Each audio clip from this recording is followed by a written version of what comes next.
সুপ্রিয় শিক্ষার্থীবৃন্দ, আসসালামু আলাইকুম। আশা করি তোমরা সকলে ভালো আছো। কিশোর রতনের পক্ষ থেকে যুক্তিবিদ্যার ক্লাসে আজকে তোমাদের সকলকে স্বাগত জানাচ্ছি।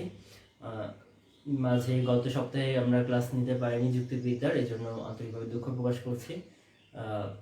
আমরা আবার এই সপ্তাহে চলে এসেছি তোমাদের সাথে ক্লাস করার জন্য যুক্তিবিদ্যা।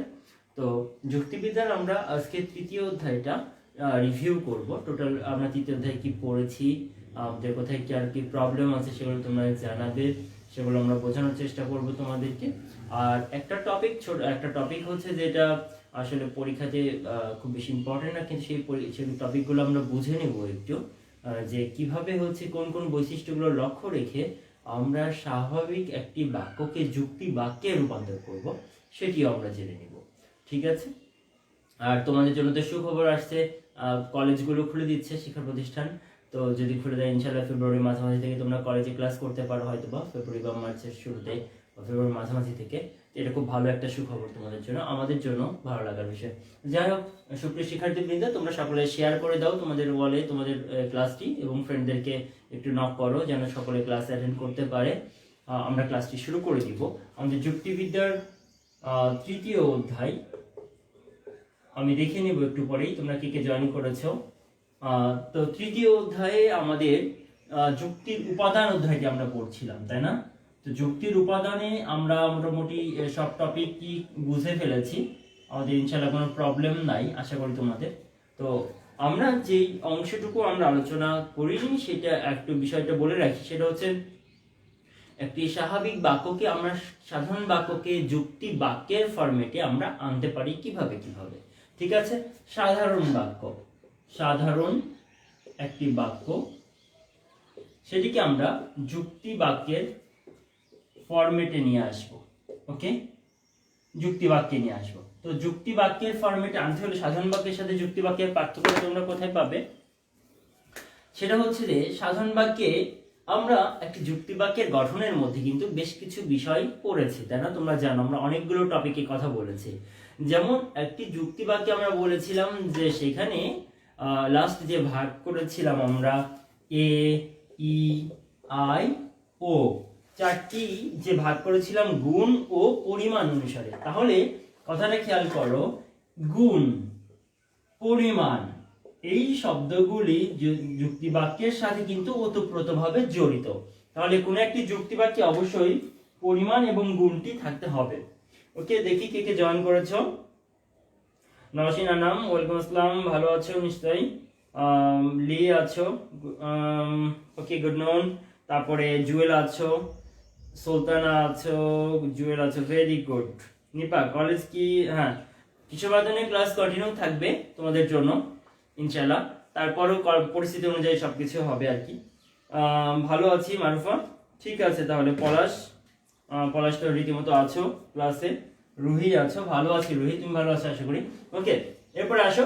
তাহলে আমাদের হচ্ছে যে যুক্তির উপাদান আমরা যে কথা বলছিলাম, যে একটি সাধারণ বাক্যের সাথে যুক্তি বাক্যের আমরা রূপান্তরটা শিখবো। তো সেখানে একটা সাধারণ বাক্য বললাম যে মানুষ মরণশীল। তো মানুষ মরণশীল বলেছি, কিন্তু সেখানে দেখো আমি খুব বেশি নিয়ম কানুনের ধার ধারিনি, কিন্তু আমি যুক্তি বাক্যে যদি এটি বলতে চেতাম, দেখো মানুষ মরণশীল কথাটি বললে আমার স্বাভাবিক কথা হয়ে যায়, কিন্তু আমি যুক্তি বাক্যের ফরম্যাটে লিখতাম সকল মানুষ হয় মরণশীল, এটা লিখতাম না। তাহলে এখানে দেখো কয়েকটি শব্দ যোগ করেছি, একটি হচ্ছে সকল শব্দটি আমি যোগ করেছি, আবার হয় শব্দটি আমি যোগ করেছি। এখানে এই সকল শব্দটি পরিমাণকে নির্দেশ করছে এবং এই হয় শব্দটি গুণকে নির্দেশ করছে। কি গুণ? সদর্থক গুণকে নির্দেশ করছে। এবং এই পরিমাণ সকলটি এই এ বা সার্বিক বচনকে নির্দেশ করছে, সার্বিকতাকে নির্দেশ করছে। তার মানে কি? তার মানে হচ্ছে একটি যুক্তি বাক্যে তোমাকে কয়েকটি বিষয় লক্ষ্য রাখতে হবে। তার মধ্যে আমি বলি তোমরা একটু যেগুলো গুরুত্বপূর্ণ একটি যুক্তি বাক্যে রূপান্তরের জন্য, সেগুলো তোমরা একটু খেয়াল রাখবে। সেটা হচ্ছে প্রথমত, আমরা স্বাভাবিক বাক্যকে যদি যুক্তি বাক্যে রূপান্তর করি, অর্থের কোনো পরিবর্তন করা যাবে না। দ্যাট মিনস আমরা ট্রান্সফরমেশন অফ সেন্টেন্স পড়েছি, অন্যান্য বাংলা ব্যাকরণে, ইংলিশ গ্রামারে তোমরা পড়েছো কিভাবে বাক্যের রূপান্তর করতে হয়, কিন্তু সেখানে আমরা কিন্তু কোনো অর্থের পরিবর্তন করতে পারি না, জাস্ট ফর্ম এর পরিবর্তন করি।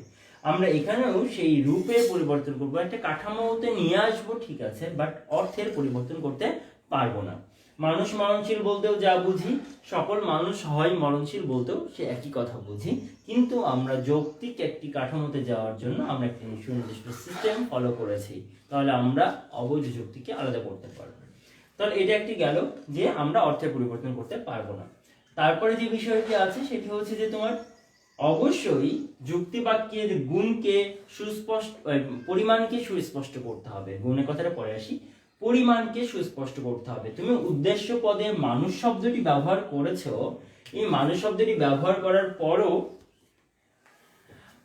মানুষ শব্দটি ব্যবহার করেছো, কিন্তু এই মানুষ শব্দটি দ্বারা বোঝা যাচ্ছে না যে কত মানুষ, কিছু মানুষ না একজন মানুষ না সকল মানুষ, বোঝা যাচ্ছে না।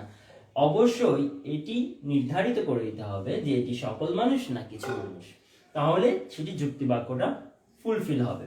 এটা একটা গেল যে পরিমাণকে সুস্পষ্টভাবে উদ্দেশ্যে উল্লেখ করতে হবে। এবং আমি তোমরা এটাও জানো, পরিমাণ কোথায় উল্লেখিত থাকে? উদ্দেশ্যে উল্লেখিত থাকে, কারণ আমরা উদ্দেশ্য পদের সাথে পরিমাণটা ব্যবহার করব। সকল মানুষ কি কিছু মানুষ কি একজন মানুষ কি রহিম কি করিম, এভাবে আমরা উল্লেখ করব।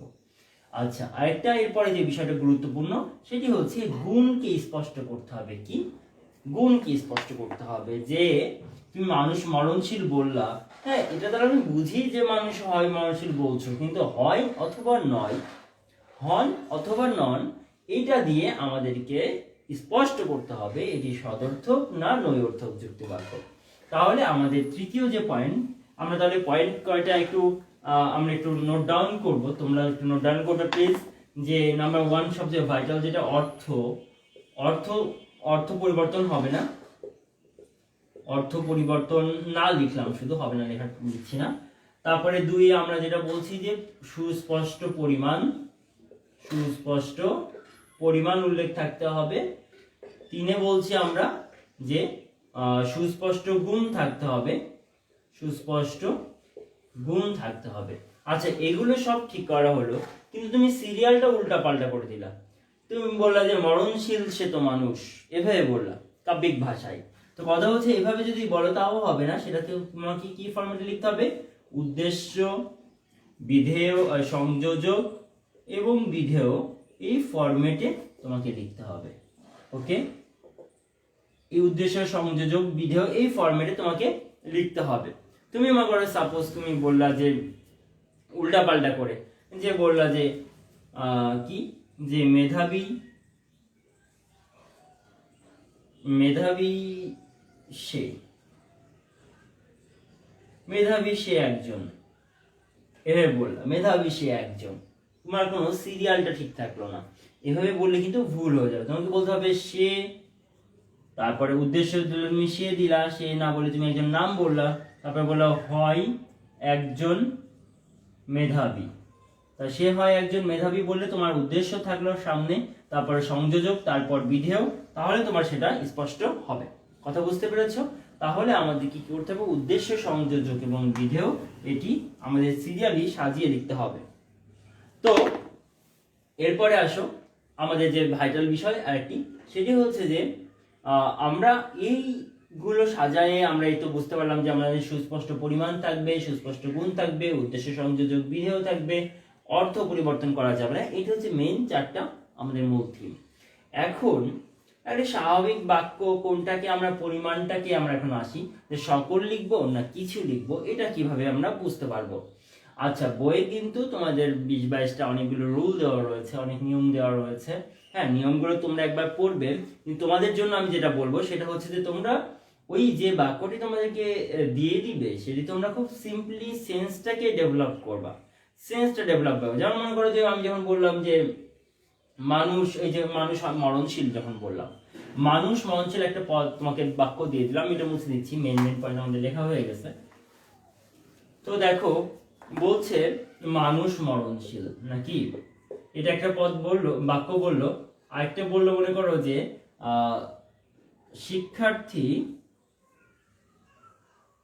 শিক্ষার্থীরা হয় মেধাবী, মেধাবী, শিক্ষার্থীরা হয় মেধাবী। তো কথা হচ্ছে এই যে দুটি বাক্য তোমাকে দিল রূপান্তরের জন্য, তো তোমাকে আমি বলেছি কি যে তুমি জানো, দেখো এই বাক্যটিতে পরিমাণ উল্লেখ করা নেই সুনির্দিষ্ট, এই বাক্যটিতেও কিন্তু পরিমাণ সুনির্দিষ্ট করে উল্লেখ করা নেই, সকল বা কিছু কোনোটাই দেওয়া নেই। আচ্ছা, আর কি সমস্যা আছে বলো তো মানুষ মননশীল এই পদে, আর কি নেই বলো তো, আমাকে একটু আনসার করে দাও তো তোমরা দেখি। ইয়েস, নুসরাত নিপা ঠিক লিখেছো, অনেকদিন পরে, হ্যাঁ জুয়েল অনেকদিন পরে হচ্ছে প্লাস। ওকে, মন্দিরা সেন কি লিখেছো, মন্দিরা সেন নির্ধারণ করেছো, আচ্ছা আচ্ছা ওকে। তো যাই হোক, আমি বলছি মানুষ মননশীল এইটাতে পরিমাণ নেই, আর কি নেই আমাকে একটু বলে দাও আনসার, দ্রুত আনসার, ঝটপট আনসার করতে হবে। একটা জিনিস খেয়াল করো, এই যে আমরা ওই এটার আনসারটা কিন্তু আমি চাচ্ছি তোমরা করে দাও, তারপরে আমি বলছি যে এটাতেও আমার পরিমাণ একটা উল্লেখ করতে হবে, আমি যখন যুক্তি বাক্যে রূপান্তর করব আমি এখানেও একটা পরিমাণ উল্লেখ করব, দুইটিতে পরিমাণ উল্লেখ করব, কিন্তু কোনটাতে কি পরিমাণ উল্লেখ করব সেটা আমাদের তো দেখো তোমরা নিজেরাও কিন্তু বুঝতে পারবে। আচ্ছা, মানুষ যে মরণশীল, এটি কি কিছু মানুষ মরণশীল না সকল মানুষ মরণশীল তুমি জানো, তাই সেই সেন্স থেকেই তুমি বলতে পারো এটা সকল হবে, সকল মানুষ। ওকে, সকল মানুষ ব্যবহার করব। ইয়েস, পলাশ লিখেছে সংযোজক নেই, হুমায়রা ইসলাম শাম্মী লিখেছে হয় নেই, হ্যাঁ হয় মানে সংযোজক নেই, ভেরি গুড। নুসরাত নিপা লিখেছো কিছু শিক্ষার্থী হয় মেধাবী, সরাসরি আনসারটা করে ফেলেছো, খুবই সুন্দর, ভেরি গুড। দেখো ও বলতে পেরেছে যে মানুষের ক্ষেত্রে আমরা সকলটা বলছি, কিন্তু শিক্ষার্থীরা হয় মেধাবী, বাক্যটি দেখেই তুমি বুঝতে পারছো যেখানে তোমাকে কিছু শিক্ষার্থী দিতে হবে, কিছু শিক্ষার্থী দিতে হবে, কিছু শিক্ষার্থী হয় মেধাবী, সকলে তো আর মেধাবী হয় না, তাহলে কিছু শিক্ষার্থী হয় মেধাবী আর সকল মানুষ হয় মননশীল। দেখো তোমার কিন্তু কোনো নিয়ম কানুন পড়া লাগলো না, তুমি কিন্তু সেন্স দেখে বুঝতে পারছো যে এই বাক্যটিতে আমাকে সকল মানুষ না দিলে মিলবে না। সো ম্যাক্সিমাম ক্ষেত্রে তোমার এই সেন্সটা কাজ করিয়েই তুমি এই নেতি বা এটা সদর্থক না নৈর্থক সেটা নির্ধারণ করতে পারবে, এবং পরিমাণটা সার্বিক না বিশেষ সেটি নির্ধারণ করতে পারবে। তোমাদের এখানে আরেকটি বিষয় আমি কনফিউশন ক্লিয়ার করে দিই, সেটি হচ্ছে যে যখন একজন সিঙ্গেল ব্যক্তি নিয়ে কথা বলা হয়, করিম হয় মানুষ বা রহিম হয় মননশীল যখন বলা হবে, বা এটি হয় সুন্দর ওটি হয় এমন, একজনকে যখন ফিক্সড করে দেবে সেটাও কিন্তু সার্বিক যুক্তি বাক্য হিসেবেই ধরা হবে, এই যুক্তি বাক্য হিসেবে ধরা হবে, তোমরা যেন এটি নিয়ে ভুল করো না প্লিজ, ঠিক আছে। এই যুক্তি বাক্য সকল দ্বারা যেমন হয় তেমনি একটি ইউনিট বা একজনকে যদি ফিক্সড করে তাকে উদ্দেশ্য করে কিছু বলা হয় সেটিও সার্বিক, বাকি কিছু শব্দটি উল্লেখ থাকলে সেটি হবে বিশেষ যুক্তি বাক্য, এটি ভালো করে মনে রাখবে, ঠিক আছে। ওকে, ভেরি গুড, এটা একটা বিষয়, সবচেয়ে সহজ একটা বিষয়। তারপরে আরো কিছু এক্সট্রা কথা রয়েছে, যেমন তোমরা দেখো প্রত্যেক শব্দটা, প্রত্যেক, ঠিক আছে, দেখো যদি বলা হয় একটা সদর্থক যুক্তি বাক্যে যে প্রত্যেক কবি হয় ভাবুক, প্রত্যেক কবি হয় ভাবুক, তোমার এই প্রত্যেক শব্দটি দ্বারা তোমরা কিন্তু বুঝতে পারছো, কি বুঝতে পারছো, আমি যুক্তি বাক্যে রূপান্তরের সময় তো প্রত্যেক শব্দটা ইউজ করা হয় না, আমরা সকল কিছু বা একটা নাম বুঝি, তো সেক্ষেত্রে আমরা কি বলবো, সকল কবি হয় ভাবুক, কি দিব, সকল কবি, না ভাবলে তো তারা লিখতে পারে না, তো সকল কবি হয় ভাবুক। তো আমাদের এখানে যে বিষয়টা হচ্ছে যে প্রত্যেক শব্দটি দেখে তুমি কিন্তু বুঝতেই পারছো যে পরিমাণটা হিসেবে তুমি সকলকে নিয়ে আসবে, তাই না, সকলকে নিয়ে আসবে। তারপরে দেখো আবার একটা উদাহরণ দিই, যে মনে করো বলা হলো যে এই যে আমরা বলি যে একটিও, তারপরে আবার নৈর্থক দিয়ে বলি আমরা, না নৈর্থক বাক্য দিয়ে, যেমন বললাম যে একটি ফল, একটা ফ্রুট কিনে এনেছো, একটা ফল, একটি ফলও মিষ্টি নয়,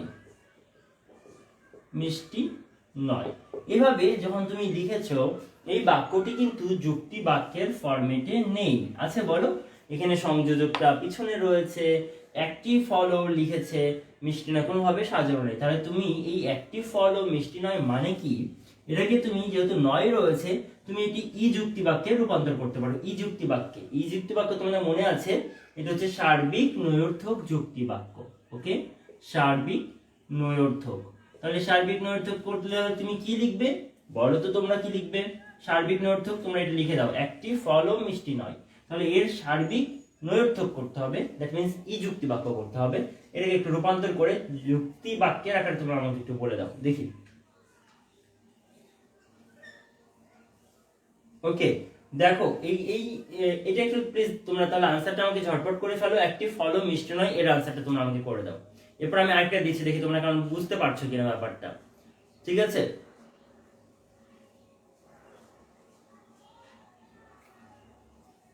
আচ্ছা আরেকটা দিই, নেগেটিভ দিয়ে দিয়েছি। দেখো বললাম যে সব মানুষ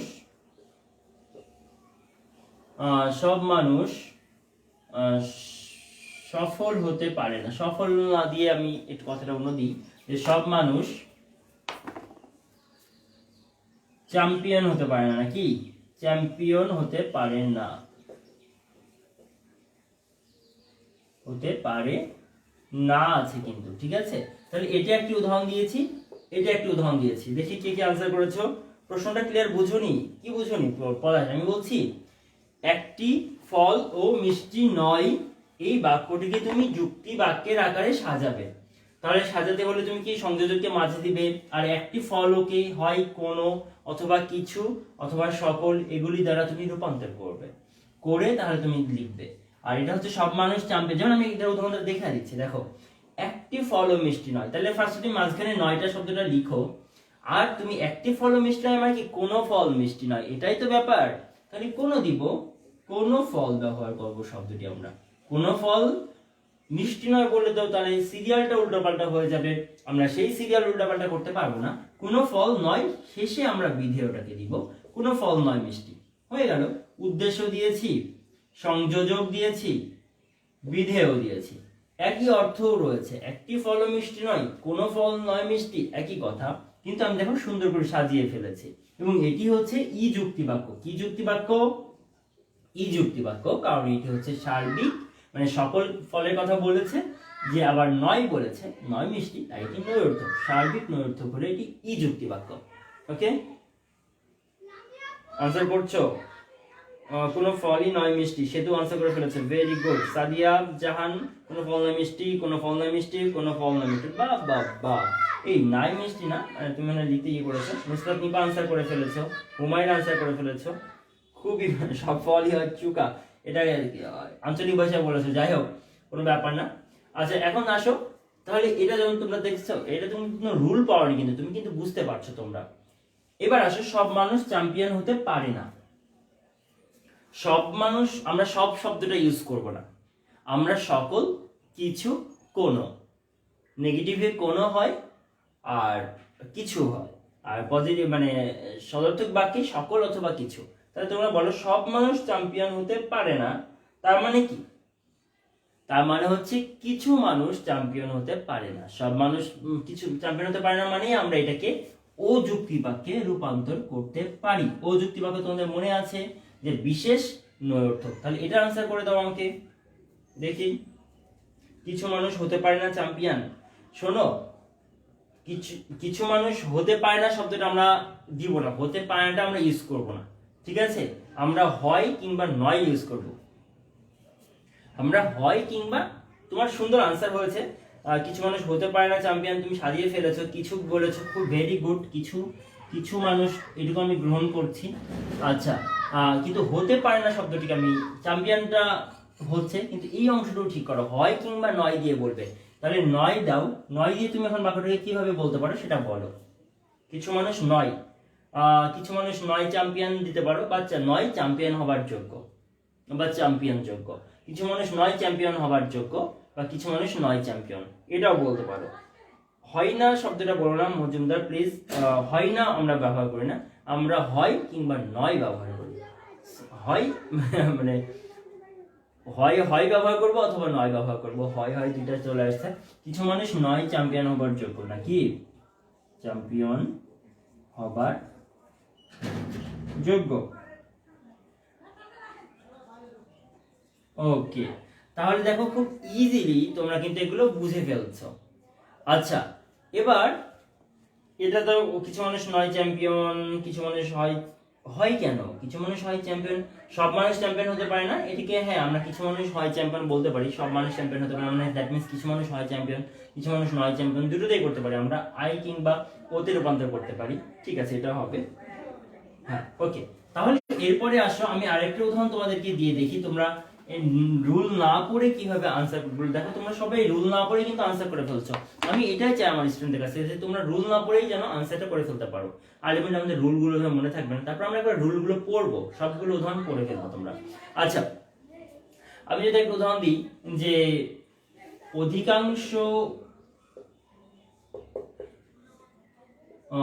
অধিকাংশ প্রাণী বন্য, অধিকাংশ প্রাণী বন্য বললাম। তাহলে এই বাক্যটিকে তোমরা যুক্তি বাক্যে রূপান্তর করো। এটি সাধারণ বাক্য, সাধারণ একটি বাক্য, কিন্তু তোমরা এটাকে যুক্তি বাক্যে রূপান্তর করে বলো আমাকে দেখি।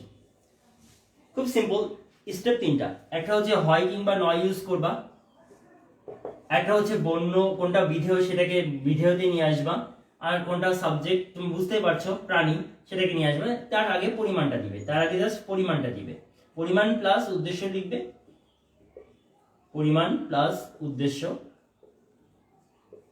আর বিধেয়টা, এই হচ্ছে ফরম্যাটে লিখবে হয় কিংবা নয় দিয়ে। লিখে ফেলো তো। অধিকাংশ প্রাণী বন্য, তোমাদেরকে একটা ক্লু বলে দিই, সেটা হচ্ছে যে যখন সদর্থক বাক্য থাকবে অধিকাংশ বা এগুলো দিয়ে, সেগুলো সদর্থককে তুমি সদর্থক করার চেষ্টা করবে, আর নৈর্থক যেগুলো থাকবে সেগুলোকে নৈর্থক করার চেষ্টা করবে। তাহলে তোমাদের জন্য সহজ হয়ে যাবে। তাহলে এটাকে তুমি যদি সদর্থক করতে চাও তাহলে সদর্থক করবে তোমরা এটাকে, ঠিক আছে? তাহলে সদর্থক করলে কিভাবে আমরা লিখতে পারি সেটা লিখে দাও দেখি। সকল প্রাণী হয় বন্য, এই এটা বলো না, এটা হয়নি। কিছু প্রাণী হয় বন্য, এই পলাশ, এটা তুমি বুঝতে মানে তোমার হচ্ছিল, কিন্তু সকল প্রাণী হয় বন্য বলে কি কথাটা একটু অন্যরকম হয়েছে না পলাশ? এটা একবারে আমি তোমাকে একবারে হয়নি বললাম কেন জানো? কারণ তোমার এটা মনে থাকে সবসময়, স্যার আমার আনসারটা এভাবে রিজেক্ট করে দিয়েছিল। আচ্ছা, অধিকাংশ প্রাণী বন্য, তাহলে সব প্রাণী কি বন্য? আমি কি, তুমি, পলাশ কি বন্য? না, আমি বন্য, বন্য না আমরা, নাকি? তাহলে তুমি বলো আরেকবার, তুমি ঠিক করে আনসারটা লিখে দাও পলাশ, তাহলে ঠিক আছে। কিছু প্রাণী হয় বন্য, লাবণ্য লিখেছে, ভেরি গুড। কিছু প্রাণী হয় বন্য, তাহলে সবাই আনসারটা বুঝতে পেরেছো। এই হচ্ছে ব্যাপার। বাক্য রূপান্তরের যে পার্সনটা তোমাদের রয়েছে, এটা তোমরা খুব সহজেই, আমি জানি তোমরা পারবে ইনশাল্লাহ। তোমরা তাহলে সবগুলো রুলগুলো একবার পড়ে, উদাহরণগুলো একবার বই থেকে পড়ে ফেলবে। আমরা এই অধ্যায়টা টোটালটা শেষ করেছি। তোমাদের যদি এখন কারো কোনো প্রবলেম থাকে আমাকে প্লিজ বলো, এই অধ্যায়ে কোনো প্রবলেম আছে কিনা।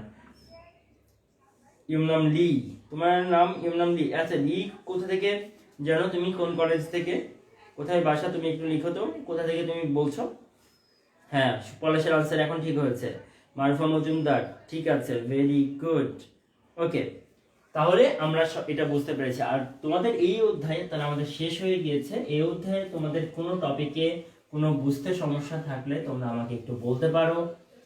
আমাদের AEIO 4 ধরনের যুক্তি বাক্য খুব ইম্পর্টেন্ট। এই অংশটি আমরা পদের প্রকারভেদ পড়েছি, নানান রকমের যুক্তি বাক্যের প্রকারভেদ পড়েছি, আমরা এই গুণ ও পরিমাণ অনুসারে পড়েছি, আমরা যুক্তি বাক্যে পদের ব্যাপ্যতা পড়েছি, যে কোন পদটি ব্যাপ্য কোন পদটি ব্যাপ্য নয় সেটা পড়েছি, পদের ব্যাপ্যতার সূত্র মুখস্থ করেছি, তাই না?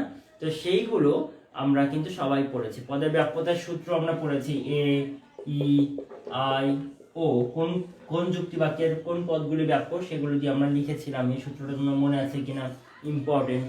এগুলো তোমাদের বলো, কোনো টপিকে তোমাদের কোনো প্রবলেম আছে কিনা বলো।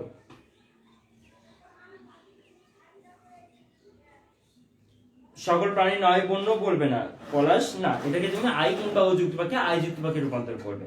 হ্যাঁ, ঠিক আছে। সেহেতু আগে আনসার রাইট দিয়েছো, বইনি, আচ্ছা সরি, ঠিক আছে। ওকে, তাহলে আসো, আমি যেটা বলছি, তোমাদের কোনো প্রবলেম আছে কিনা প্লিজ আমাকে জানাও তোমরা। লি শ্রীমঙ্গল থেকে, আচ্ছা ভেরি গুড। ওকে, এই অধ্যায় অনেক ঝামেলা মনে হয়। ওকে, এই অধ্যায় আসলে অনেক ঝামেলা মনে হওয়ার কিছু আছে, আসলে ঝামেলা মনে হবে, কিন্তু আসলে অনেক টপিক তো, এই জন্য তুমি কি করবে, টপিকগুলো কি খুব ভাগ ভাগ করে মনে করবে এই অধ্যায়টা 2টা অধ্যায়, এভাবে পড়বে। যদি এটা 2টা অধ্যায়ে ভাগ করে দিত, যে পদের একটা আলাদা ভাগ দিত আর বাক্যের একটা আলাদা ভাগ দিত, তাহলে কিন্তু ছোট হয়ে যেত অধ্যায় 2টা। তো এই জন্য তুমি কি করবে, তুমি ছোট ছোট করে ফেলবে অধ্যায়টাকে। তুমি ফার্স্টে পদ ও শব্দের পার্থক্য এবং পদের প্রকারভেদগুলো একটা পর্শনে পড়বে। পদের মধ্যে যে পদের ব্যক্তর্থ ও জাত্যর্থের হ্রাস বৃদ্ধির সম্পর্ক সেটা এই পর্যন্ত একটা পর্শন করে আধোয়ায় পড়বে এবং নোট করে ফেলবে ছোট ছোট করে মেন কথাগুলো দিয়ে। হ্যাঁ, যে পদের যে প্রকারভেদগুলো ছিল প্রত্যেকটা প্রকারভেদের পাশে একটা করে উদাহরণ লিখে পার্থক্য করে লিখে রাখবে। বইয়ে যেমন পদের প্রকারভেদের চার্ট দিয়ে আছে না বিভিন্ন প্রেক্ষিতে প্রকারভেদ, তার পাশে একটা করে উদাহরণ তুমি ওইভাবেই খাতায় একটা পৃষ্ঠায় লিখে ফেলবে, হয়ে গেল ওটা। পদের জাত্যর্থ, পদের যে ব্যক্তর্থ বাড়লে জাত্যর্থ কমে এবং জাত্যর্থ বাড়লে ব্যক্তর্থ কমে, যে অপোজিট যে রিলেশন বিপরীতমুখী সম্পর্ক, সেটা একটা জাস্ট চারটা সম্পর্ক লিখে রাখলা, একটা উদাহরণ লিখে রাখলা পাশে। বইয়ে যেমন সুন্দর উদাহরণ দিচ্ছে বইয়ের উদাহরণটাই তুলে সুন্দর করে রাখো, তাহলে একটা অংশ হয়ে গেল। তারপরে বাক্যের প্রকারভেদ, বাক্য অবধারণের পার্থক্য, বাক্য যুক্তিবাক্যের রূপান্তর, যুক্তিবাক্যের গঠন, এই তো। আর হচ্ছে যে যুক্তিবাক্যের পদের ব্যাপ্যতা, এই কয়টা কনসেপ্টই তো আছে, তাই না? তোমরা দুটো প্রশ্ন আলাদা করে ফেলো। কোন প্রকারভেদ গুলো বেশি গুরুত্বপূর্ণ? ওকে, সেই তো অনেক ভালো লাগে অধ্যায়টা, না? আচ্ছা, যাই হোক, তো কথা হচ্ছে যে প্রকারভেদ গুলোর মধ্যে গুরুত্বপূর্ণ যেগুলো সেগুলো হচ্ছে যে তোমার পদের যে প্রকারভেদ গুলো রয়েছে, ব্যাহতার্থক পদ বলে তোমরা পড়েছো, সদর্থক নর্থকের সাথে ব্যাহতার্থক পদ, সেটি ইম্পর্টেন্ট ছিল। জাত্যর্থক পদ, অজাত্যর্থক পদটা ইম্পর্টেন্ট। বিপরীত পদ, বিরুদ্ধ পদের যেটা ছিল সেটি ইম্পর্টেন্ট। এগুলি সাধারণত ইম্পর্টেন্ট। তোমরা প্রিভিয়াস ইয়ারের কোশ্চেনগুলো একটু ভালো করে ফলো করবে। তোমাদেরকে আমি, যদিও আমরা গাইড বই ডিসকারেজ করি গাইড বই ফলো করতে, মেন বই যথেষ্ট, তারপরও যেটা আমাদের মাঝে মাঝে লাগে সেটা হচ্ছে কোশ্চেনগুলো তো সাধারণত মেন বইয়ে সলভ করে থাকে না বা মেন বই থাকে না। কোশ্চেনগুলো পাওয়ার জন্য আমাদের গাইড বইটার দরকার আছে। যে কোনো একটা গাইড বই তোমরা একটু পুরোনো কালেকশন করতে পারো, নতুন নিতে পারো, নিয়ে তোমরা প্রিভিয়াস ইয়ারের ওই অধ্যায়ের কোশ্চেনগুলো একটু দেখবে, তাহলে তোমাদের জন্য খুব ইজি হয়ে যাবে। একটা অধ্যায় পড়ার পরে সেই অধ্যায়ের কোশ্চেনগুলো পড়ে ফেলবে, তাহলে তুমি জানবে যে কিভাবে কোশ্চেন আগে এসেছে, কোশ্চেন সেটআপটা বুঝতে পারবে, এবং তাহলে তুমি বুঝতে পারবে কোনগুলো ইম্পর্টেন্ট আরো বেশি করে। ঠিক আছে? ওকে ওকে, তাহলে ভেরি গুড। পলাশ প্রশ্ন সমাধান করছো, এইভাবে প্রশ্ন সমাধান করলে তোমার আনসার করতে সুবিধা হবে, একটু ভালো হবে। তাহলে এই হচ্ছে আমাদের এই অধ্যায়টা শেষ হয়ে গেল। এখন আমরা এরপরে দ্বিতীয় পত্রের অধ্যায় আমরা একটি অধ্যায় শুরু করব। আমাদের দ্বিতীয় পত্রের তো হচ্ছে সম্ভবত দ্বিতীয় অধ্যায় পর্যন্ত হয়েছে, আমরা দ্বিতীয় পত্রের তৃতীয় অধ্যায়টা তাহলে আমরা এবার শুরু করব। তারপরে আমরা আবার এই অধ্যায় প্রথম পত্রে চলে আসবো, চতুর্থ অধ্যায়। প্রথম পত্রের চতুর্থ অধ্যায়টা খুবই ছোট একটি অধ্যায়, এটি খুব ইজি, সহজ হয়ে যাবে, খুব দ্রুত শেষ হয়ে যাবে তোমাদের।